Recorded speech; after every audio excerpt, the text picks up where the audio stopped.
Yamunatiravanachari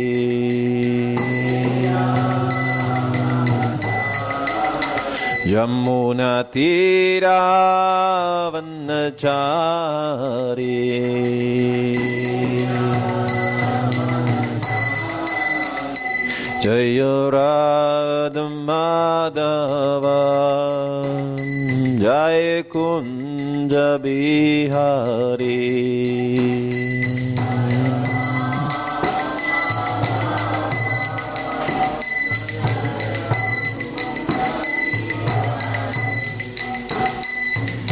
Gopi Janna Vallabha Girivaradari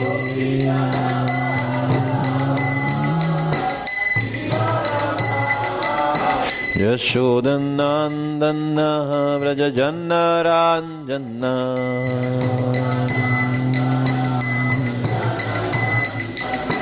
Yamunatiravanachari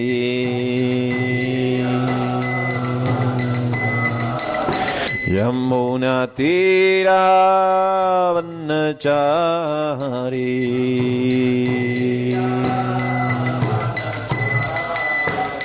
Jaya Radha Madhava Kunja Bihari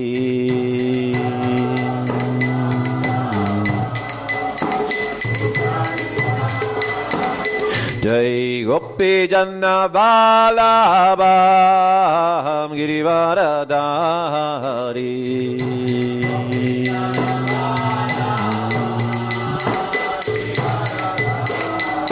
Yashodanandana Vraja Jannaranjana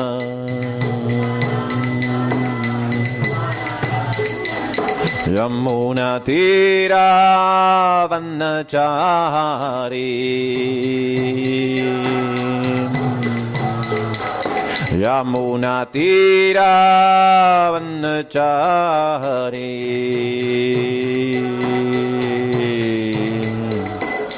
Jaya Radha Madhava Kunja Bihari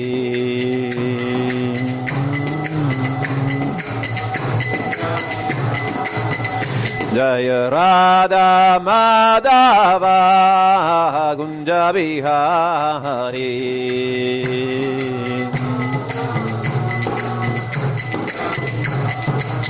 Jaya Radha Madhava Kunja Bihari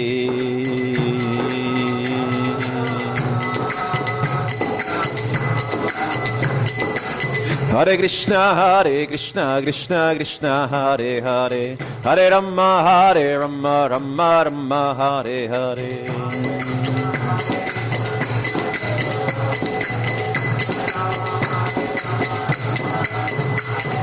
Hare Krishna Krishna Krishna Hare Hare Hare Rama Rama Rama Hare Hare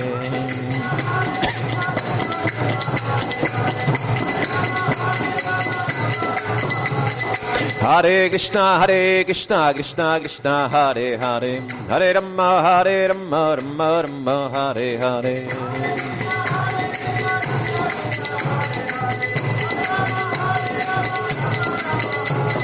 Hare Krishna Krishna Hare Hare Hare Rama Rama Rama Hare Hare Krishna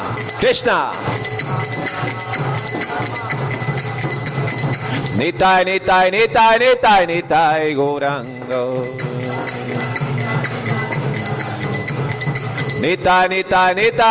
Nitai Gaurango Nitai Gaurango Jai Gaura Hari Jai Nitai Gauranga Jai Gaura Hari Haribo Nitai Gaura Haribo Nitai Gaura Haribo.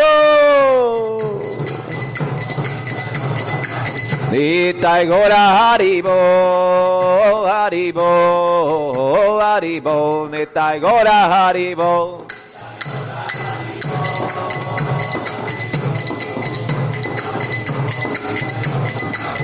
Prabhupada, Prabhupada, Prabhupada, Prabhupada. Prabhupada, Prabhupada, Prabhupada, Prabhupada. Prabhupada, Prabhupada, Prabhupada, Prabhupada. Gurudev, Gurudev, Gurudev, Jai, Jai, Gurudev.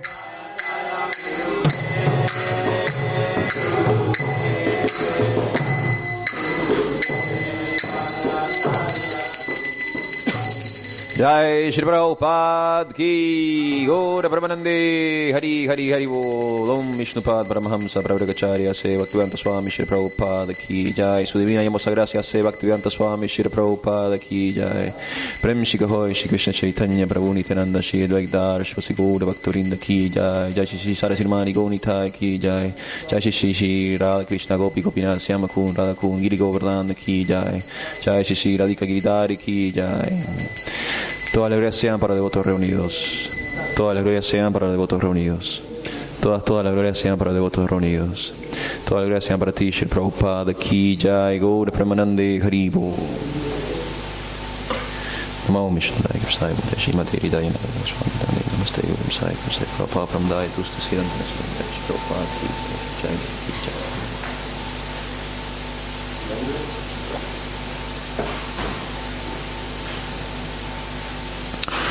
Muy bien, y ahora vamos a cantar un mantra más.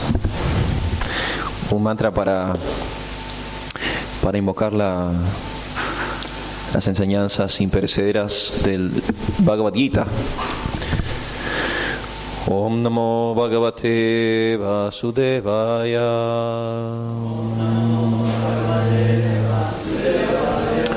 Om Namo Bhagavate Vasudevaya. Om Namo Bhagavate Vasudevaya.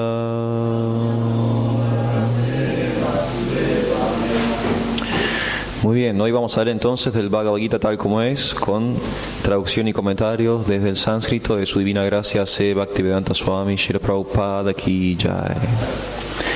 Juan y Maribel, ¿conocen el Bhagavad Gita? Muy bien, Juan. Yo no sé para qué doy clases si ya todo el mundo sabe de qué estamos hablando.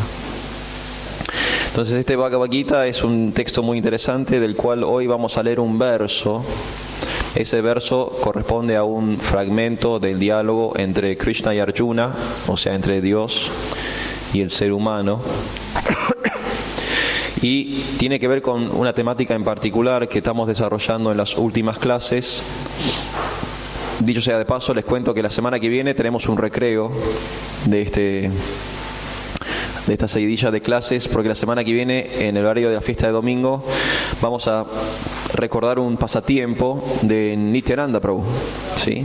Jai, ahí, el que gritó Jai es la persona que va a dar la clase el domingo que viene, que es Sriman Radharaman Prabhu. Y en vez de leer el Bhagavad Gita, vamos a leer del Sri Chaitanya Chaitamrita, ¿sí? Y vamos a leer sobre un festival de arroz partido que se sucedió hace unos 500 años atrás en la India, muy divertido. Entonces el día viernes que viene es el aniversario de esta fiesta. Fue una gran fiesta, imagínense lo importante que fue la fiesta, que quedó marcada en la historia, ¿no? Entonces no es una fiesta, nos juntamos con 5 amigos el viernes, no, fue una fiesta. Quedó históricamente marcada. Entonces, este viernes que viene, el día viernes 17, es el aniversario de esa fiesta y nosotros vamos a conmemorarlo el domingo que viene, aquí en la fiesta de domingo, y Radharaman Prabhu va a estar dando la clase que va a ser la recreación de los hechos desde el Chaitanya Chaitamrita. Entonces, recién para el último domingo del mes vamos a poder concluir con esta serie de 4 clases. Estamos intentando dar clases públicas sobre los principios regulativos del Bhakti. Ya hemos visto el de no intoxicación, que tiene que ver con la austeridad o la sencillez. Hemos visto la semana pasada el de no sexo ilícito, que tiene que ver con la limpieza. Y hoy vamos a ver el de no comer carne, que tiene que ver con la misericordia. Yo en realidad quería dar el de no juegos de azar, que tiene que ver con la veracidad. Pero se me ocurrió preguntarle a mi esposa, ¿qué preferís? ¿No comer carne o no juegos de azar? Y me dijo, no comer carne. Entonces, cambié. Y acá estoy. Una cosa que me gustaría aclarar antes de leer el verso y entrar en el tema de hoy, que ya lo han aclarado los oradores previos, que es la distinción que hay que hacer cuando hablamos de regulación y de principio. Entonces nosotros, para organizar nuestras vidas, le digo a Juan y a Maribel, que son los más recientes, nosotros nos organizamos la vida a través de una escala de valores que se da a través de una serie de reglas y regulaciones para nosotros poder desenvolvernos en la sociedad como seres humanos del mejor modo posible. Entonces, esos valores están adheridos a tecnologías. Un ejemplo. En semanas anteriores, por ejemplo, empezamos con el no intoxicación, que fue el tema de Jagannath Prabhu. Entonces, no intoxicarme, o sea, no fumar, no tomar vino, alcohol, drogas, etcétera, etcétera, etcétera, es una tecnología, ¿sí?, para yo poder desarrollar un principio o un valor.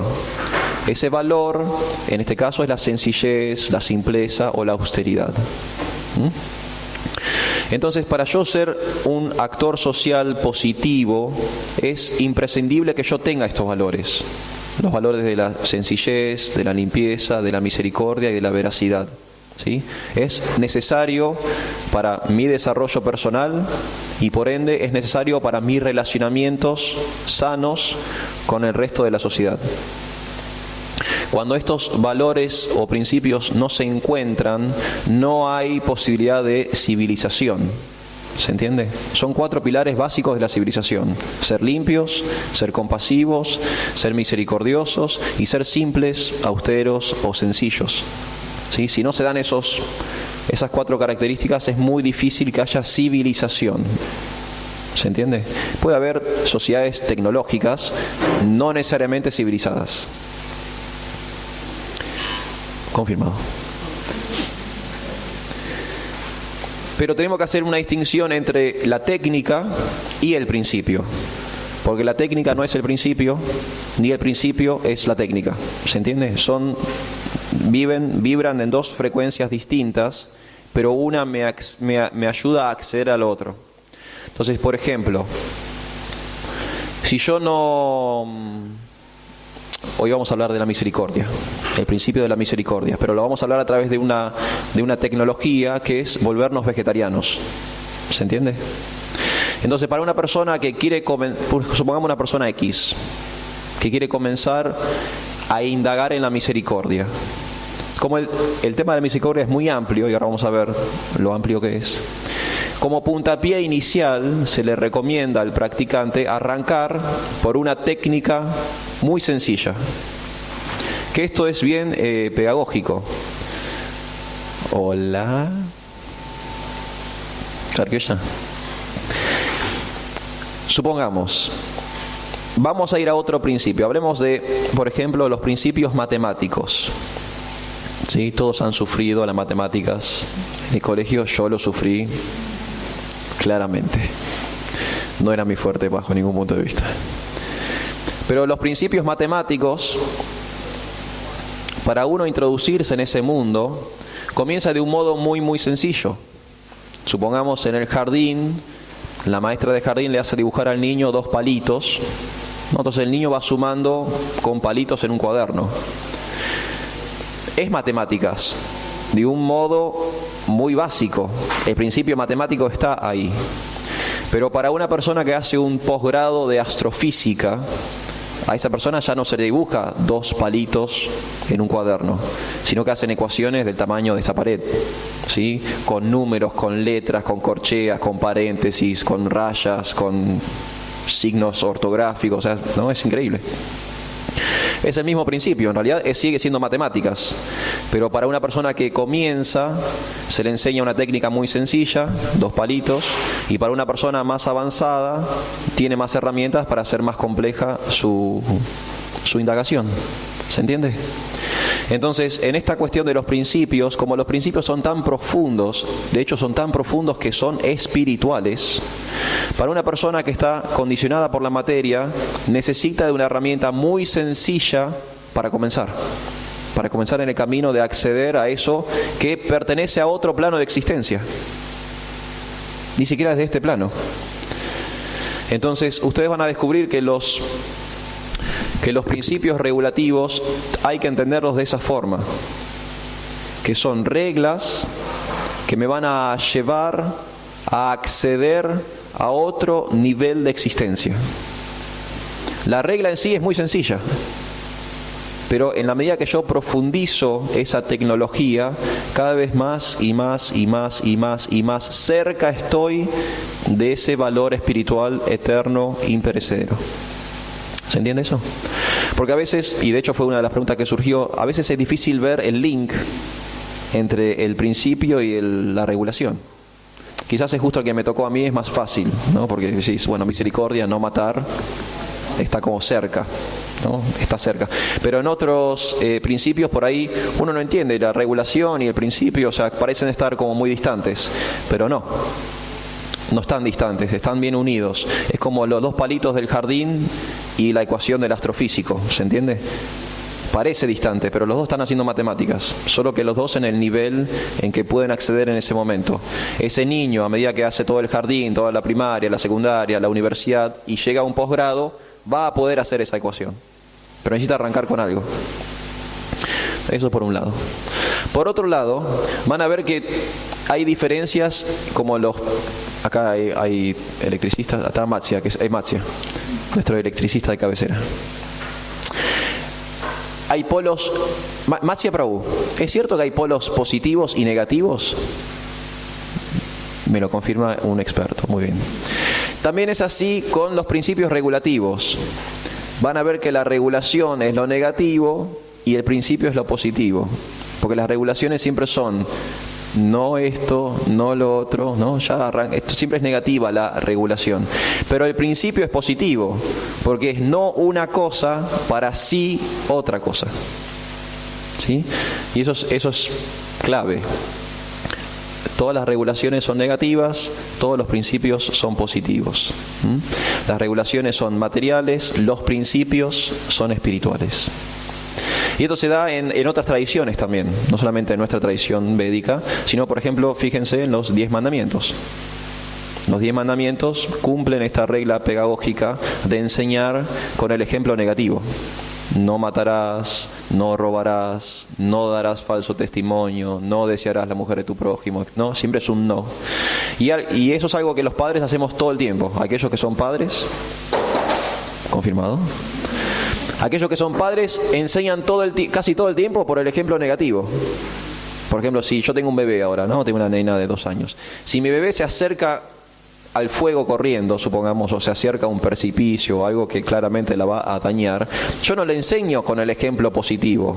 No le explico que la caída en el vacío, que la ley de gravedad, que la masa de los cuerpos, el impacto, la velocidad, R por X al cuadrado. No le enseño así. Le grito, ¡no! Entonces se choquea lo suficiente para detenerse.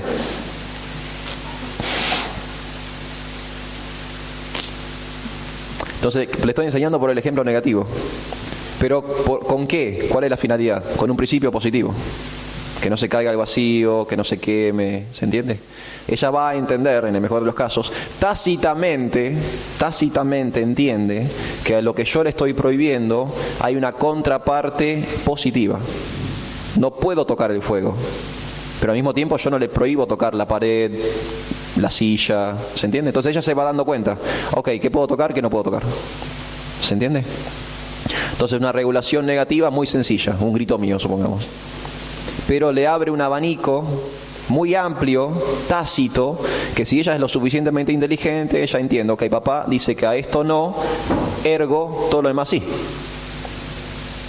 Y vamos a ver justamente eso en el verso de hoy, ese mismo punto. Y a partir de ahí arrancamos, porque no arranqué todavía. ¿Está bien?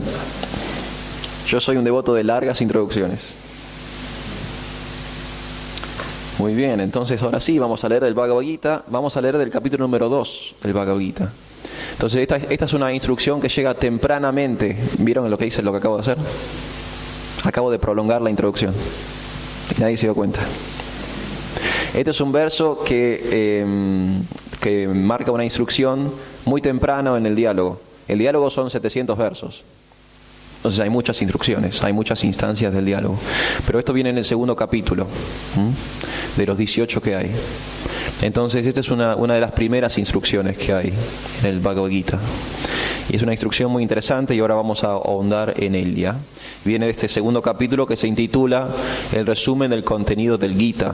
El segundo capítulo del Bhagavad Gita resume los grandes temas de la obra.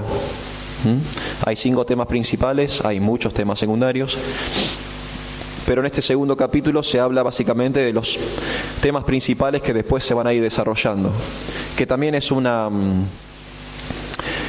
metodología pedagógica, ¿no?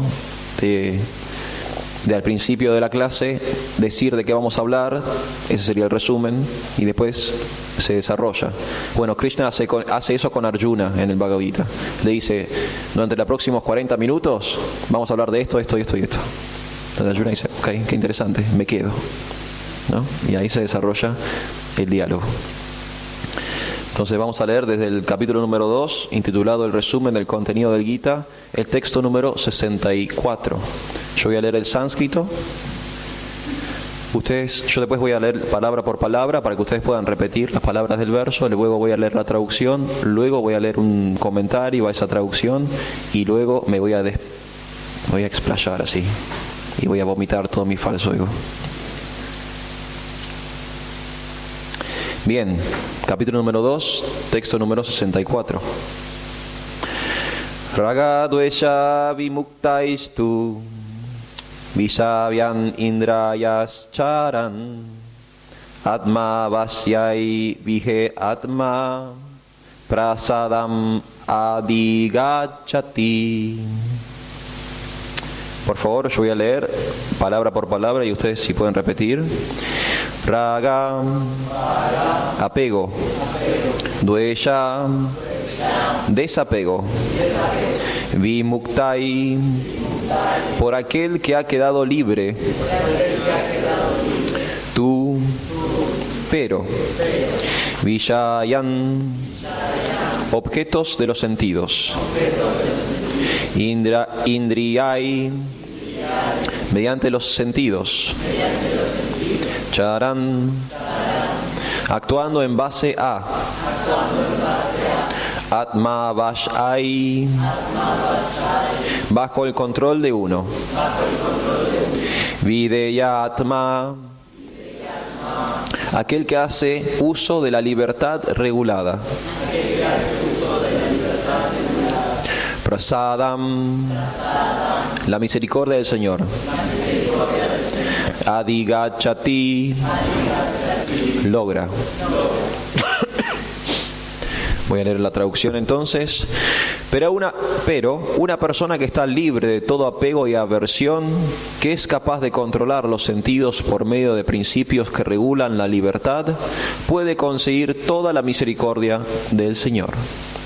Significado dado por su divina gracia C. Bhaktivedanta Swami Srila Prabhupada Ki Jai. Ya se ha explicado que uno puede controlar los sentidos externamente mediante algún proceso artificial. Pero a menos que los sentidos se dediquen al servicio trascendental del Señor, hay muchas posibilidades de una caída. Aunque la persona en estado de plena conciencia de Krishna puede que aparentemente se halle en el plano sensual, por el hecho de estar consciente de Krishna, no tiene ningún apego a las actividades sensuales. La persona consciente de Krishna está interesada únicamente en la satisfacción de Krishna y en nada más. Por consiguiente, es trascendental a todo apego y desapego. Si Krishna quiere, el devoto puede hacer cualquier cosa que de ordinario es desagradable. Y si Krishna no quiere, no haría aquello que normalmente haría bajo su propia satisfacción. Por lo tanto, actuar o no actuar está bajo su control, porque actúa únicamente bajo la dirección de Krishna. Ese estado de conciencia es producto de la misericordia sin causa del Señor, que el devoto puede recibir a pesar de estar apegado al plano sensual. Esa última frase es muy power. El otro día cuando releí el verso dije, wow, lo voy a leer de vuelta, porque a mí me resultó muy fuerte. Ese estado de conciencia es producto de la misericordia sin causa del Señor, que el devoto puede recibir a pesar de estar apegado al plano sensual. Impresionante. Pero una persona que está libre de todo apego y aversión y que es capaz de controlar los sentidos por medio de principios que regulan la libertad, puede conseguir toda la misericordia del Señor. Om Tat Sat. Namo Vishnu Padaya Krishna Prasaya Bhutaya Srimate Hridayananda Dakho Swami Niti Namine Namaste Guru Hamsaya Paramananda Mese Prabhupada Pramodaya Dusta Siddhantanasine Jai Prabhupada Ki Jai. Bueno, voy a empezar a desglosar porque hay cosas muy interesantes en este verso, ¿sí? Voy a empezar por la regulación. La regulación es bien fácil. Como dije, todas las regulaciones de los 4 principios regulativos son muy sencillas, ¿sí? La regulación por lo general no es lo que causa problema. Lo que causa problema es poder desarrollar el principio. Esta regulación en particular, la que me toca a mí hoy, es no comer carne. Es muy fácil. Tienen que comer cualquier cosa menos carne. Es bien fácil. Hay frutas, hay verduras, hay granos, hay legumbres, hay lácteos. Cualquier cosa que no sea carne. No es difícil. Es muy, muy fácil. De hecho, no sé si ustedes saben, pero en la creación, muchos cuerpos, muchas entidades vivientes son naturalmente herbívoras. Es como que hay una tendencia natural a comer vegetales en la creación. Nosotros como entidades vivientes superiores comemos carne únicamente por cuestiones culturales. ¿Por qué es esto? Porque nadie comería carne cruda, sin cocinar, sin salar y sin utensilios. Hagan ese experimento. Aquellos que aún comen carne. Compren, llévenlo a su mesa, saquen el celofán, sáquenlo de la bandeja, pónganlo en un plato, sin cocinar, sin utensilios, sin salar, cómanselo. No lo van a hacer. Esa es la evidencia fáctica que el ser humano come carne solo por cuestiones culturales. Porque descubrió cómo adiestrar el fuego, descubrió cómo darle sabor a las comidas con la sal y inventó utensilios que permiten matar al animal, desguazar el animal y cortar el animal para comérselo. Si no hubiesen los utensilios, si no tuviese la sal y no tuviese el fuego, no comeríamos carne. Básico. Si no me creen, póngale un cacho de carne cruda a cualquier carnívoro y dígale que coma. No lo va a hacer. Esa es la evidencia fáctica que por naturaleza no es nuestra alimentación. Eso es todo lo que voy a hablar sobre la regulación. Porque es fácil, es básico. Pasemos a lo más interesante, que es el principio. El tema de la misericordia. Entonces voy a empezar a desarrollar un poco los puntos que aparecen en el verso y en el significado. Vamos a empezar por el verso. El verso, en este caso, el que está hablando es Dios, ¿sí? Entonces, tratemos de prestar atención a este consejo, porque no es el consejo de José Naroski en un libro de poesía, ¿no? O de el diariero que me dice que va a llover y no llueve, etc. Es un consejo desde el Ser Supremo, emanado por Él, es absoluto. ¿Sí? Entonces es un consejo que es bueno en todo tiempo, lugar y circunstancia. Lo que se habla en el Bhagavad Gita no está sujeto a tiempo, lugar y circunstancia. Eso es algo interesante de los principios. Los principios, limpieza, austeridad, veracidad, misericordia, son independientes a si soy Hare Krishna, si soy judío, si soy católico, ¿entendés? Porque son valores espirituales. No tienen que ver con las religiones. Las religiones sí están sujetas a tiempo, lugar y circunstancia. Las religiones surgen en un lugar geográfico determinado, en un periodo histórico determinado, para una sociedad determinada, una etnicidad determinada, con un conjunto de reglas, regulaciones, ritos, ceremonial, protocolo determinado. Las religiones están claramente sujetas a tiempo, lugar y circunstancia. Pero la espiritualidad no. Porque la espiritualidad tiene que ver con principios. Y los principios son eternos, no tienen que ver con la geografía, no tienen que ver con la etnicidad. ¿Se entiende? Por ejemplo, si una persona blanca es honesta, es bueno. Si una persona negra es honesta, también es bueno. Si un judío es honesto, es bueno. Si un musulmán honesto, es bueno. Si soy argentino y soy honesto, es bueno. Si soy norteamericano y soy honesto, es bueno. Y cuando haya colonias en Marte y haya gente honesta en Marte, también va a ser bueno. ¿Se entiende? No está sujeto a nada en la materia, porque su origen es espiritual. Y todos los principios son per se espirituales. Todos los principios, todos los valores son espirituales. Lo que los permiten que son aptos para todo público. Cualquier persona los puede practicar. Cualquier persona los puede practicar. Entonces, para empezar, Krishna, que acá está emanando una opinión, Dios está proponiendo algo, dice que una persona que está libre de todo apego y aversión. Entonces, primero tenemos que situarnos en ese plano, porque él está hablando para personas que están ya en esta situación. Él dice, para una persona que está libre de todo apego y aversión. En otro momento del Bhagavad Gita, Krishna vuelve a hablar sobre esto, y él dice que el apego y la adversión son las dos caras de una misma moneda. ¿Cómo funciona esto? Nosotros tenemos, por lo general, quizás por cómo se dieron las cosas, mucha información, o escuchamos muchas clases o leemos muchos artículos, por lo menos en nuestra tradición, sobre el desapego. ¿Se entiende eso? Creo que todos hemos escuchado o leído, incluso en el Bhagavad Gita se habla un montón, el desapego. Pero no hablamos tanto sobre la adversión. La palabra adversión significa, es como un odio, un rechazo extremo, ¿no? Guácala. Me repulsa, cierto, es cierto. Me repugna algo, me genera adversión. Entonces Krishna acá sabiamente está diciendo que una persona espiritual no comete ese error. ¿Se entiende?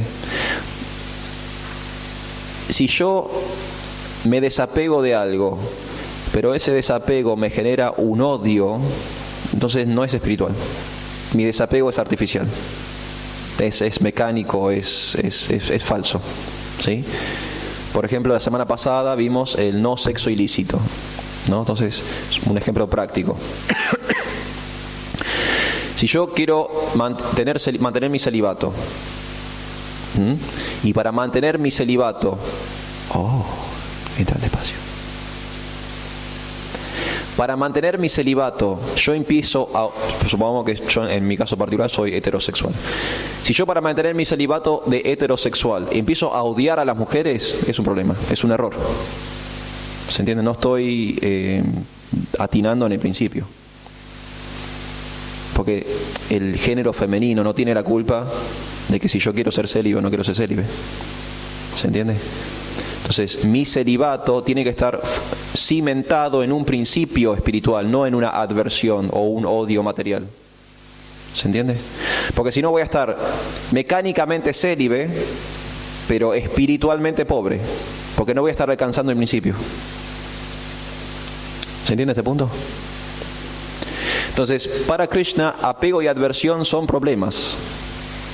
Si yo estoy extremadamente atado a una cosa, y si yo estoy extremadamente desatado de una cosa, las dos cosas para Krishna están mal. Entonces tiene que haber un equilibrio en cómo yo me aproximo y me relaciono con las cosas. ¿Se entiende? ¿Cuál es ese equilibrio? Los principios regulativos. Estos principios regulativos me están enseñando cómo relacionarme con las cosas.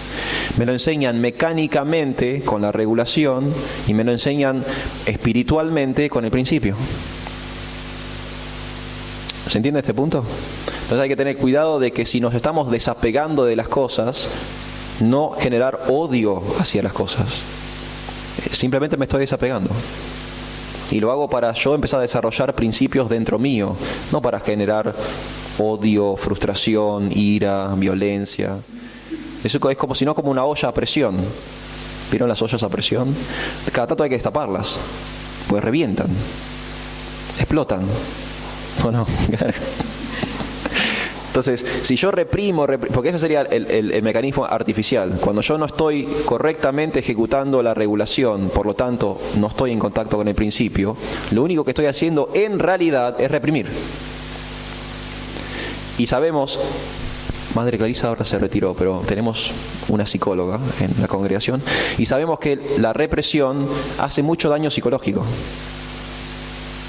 Porque ese deseo ferviente que vos tenés por algo, por más que vos mecánicamente o artificialmente lo quieras reprimir, va a explotar por otro lado. Porque es como una olla a presión. Esa energía se acumula, ¡blum!, explota. Entonces, por ejemplo, estamos hablando de celibato. Celibato. ¿Cómo? Porque explota por ahí. Explota por la alimentación. O por otra cosa, o lo que sea. No sé, explota por la tele, explota por lo que sea. Porque tiene que salir por un lado.